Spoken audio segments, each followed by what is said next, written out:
Sometimes as a content creator, especially as one in the new black media, I often get comments like, why can't we just simply ignore? Why can't we just not acknowledge anything that they say? If we ignore them, they'll go away, this, that, and the third.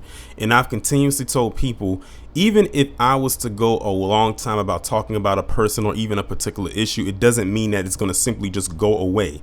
That's the equivalent of putting a band-aid over a flesh wound. And basically, a comment was left on the video that I did about Nick Fuentes, in which I was talking about how he's clearly obsessed with black people. If y'all remember, it was a commentary that I did that was nearly an hour long, and y'all ran the numbers up on that one, so shout out to y'all on that accord. But I wanted to make this video, and I feel like this was one that I should have been done for a while, considering that that's not the first time I've ever received a comment like that. There have been other times, whether it's been Nick Fuentes, Candace Owens, or any other people that I've talked about multiple times over the course of time. Hell, I've even had those type of comments come on commentaries when I was still talking about Charlie Kirk when he was alive.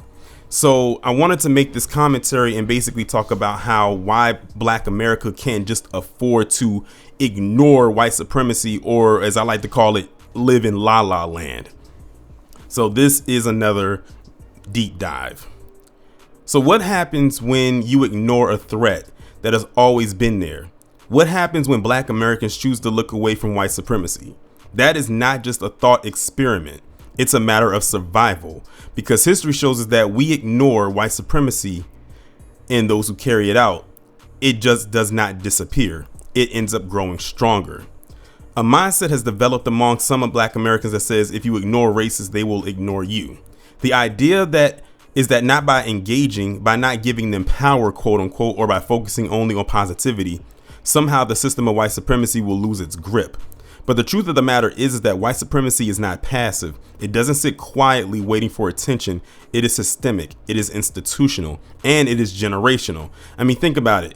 You have a lot of people out here that think that, that white supremacy was going to end with the boomer generation. Gen X would be better, millennials would be better, Gen Z would be better, and now we're circling back to Gen A or Gen Alpha. And as you can see, that is definitely not the case.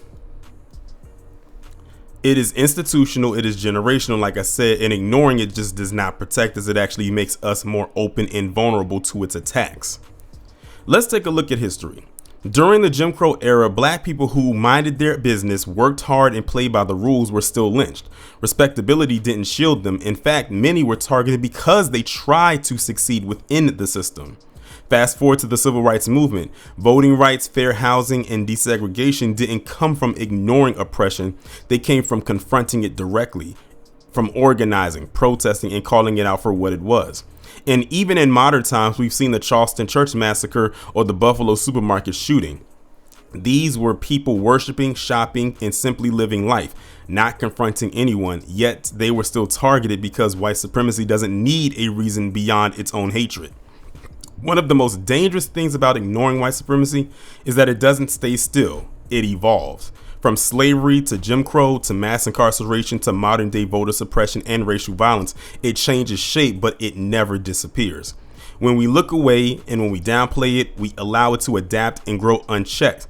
Meanwhile, white supremacists are actively organizing, recruiting, and pushing legislation. Look at how they're trying to do with TPUSA post Charlie Kirk's passing. Ignoring them doesn't stop them, it empowers them. There's also a mental cost. Pretending racism doesn't exist creates a dangerous type of cognitive dissonance. It plants false hope that if we just work harder or be nicer, things will even itself out. And when oppression hits us anyway, the blame gets shifted back onto us. Maybe we didn't do enough, or maybe we shouldn't have ignored more. This mindset gaslights black struggle and creates a cycle of denial where survival strategies are replaced with coping fantasies. Here's the reality. Ignoring danger doesn't neutralize it, it multiplies it. Naming white supremacy, exposing it, and organizing against it is not giving it power, it's taking its power away. Every gain black America has ever made, civil rights protections and anti-lynching efforts, voting rights legislation, came from confrontation, not passivity nor silence. At the end of the day, ignoring white supremacy is not peace, it's simply denial. And like I said before, living in la la land, which black Americans do not have the luxury of doing. And white supremacy thrives in silence. We do not have the luxury of simply looking away because history shows us that the cost of silence is always paid in our lives.